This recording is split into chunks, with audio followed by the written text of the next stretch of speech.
తహసీల్దార్ గారి ఆధ్వర్యంలో మా డిఎస్ఓ గారి ఆధ్వర్యంలో గుంటూరు జిల్లాలో దాదాపు 7 లక్షల మందికి దీపం పథకం కింద ఎవరైతే అర్హత ఉన్నారో వాళ్ళందరికీ కూడా 4వ విడత దీపం పథకం కింద రూ. 852 గ్యాస్ సిలిండర్కి రాయితీ ప్రభుత్వం నుంచి దిగ్విజయంగా చేసుకుంటూ వస్తున్నాం.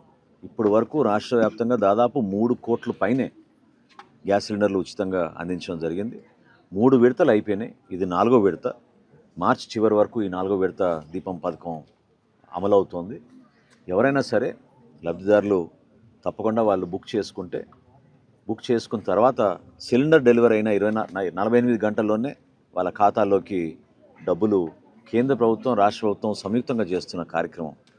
ఈ కార్యక్రమాన్ని కూడా ప్రజలకి మరింత మెరుగైన సేవలు అందించడానికి కోసం స్థానికంగా ఉన్న గ్యాస్ ఏజెన్సీస్, ఇక్కడ ఉన్న మన సిబ్బంది ఎప్పటికప్పుడు మేము అప్రమత్తమై ఎక్కడ కూడా పొరపాట్లు లేకుండా అడిషనల్ ఛార్జెస్ లేకుండా, అంటే రాష్ట్ర వ్యాప్తంగా అనేక సందర్భాల్లో మాకు కొన్ని దృష్టికి వస్తున్నాయి. డెలివరీ బాయ్స్ ఎక్కువ తీసుకుంటున్నారు, ఏజెన్సీలు తీసుకుంటున్నారు. కానీ అటువంటిది ఎక్కడ లేకుండా పారదర్శకంగా వీళ్ళందరికీ ఆ గ్యాస్ సిలిండర్లు అందుబాటులో తీసుకురావడం కోసం ఒక ప్రయత్నం చేస్తున్నాం.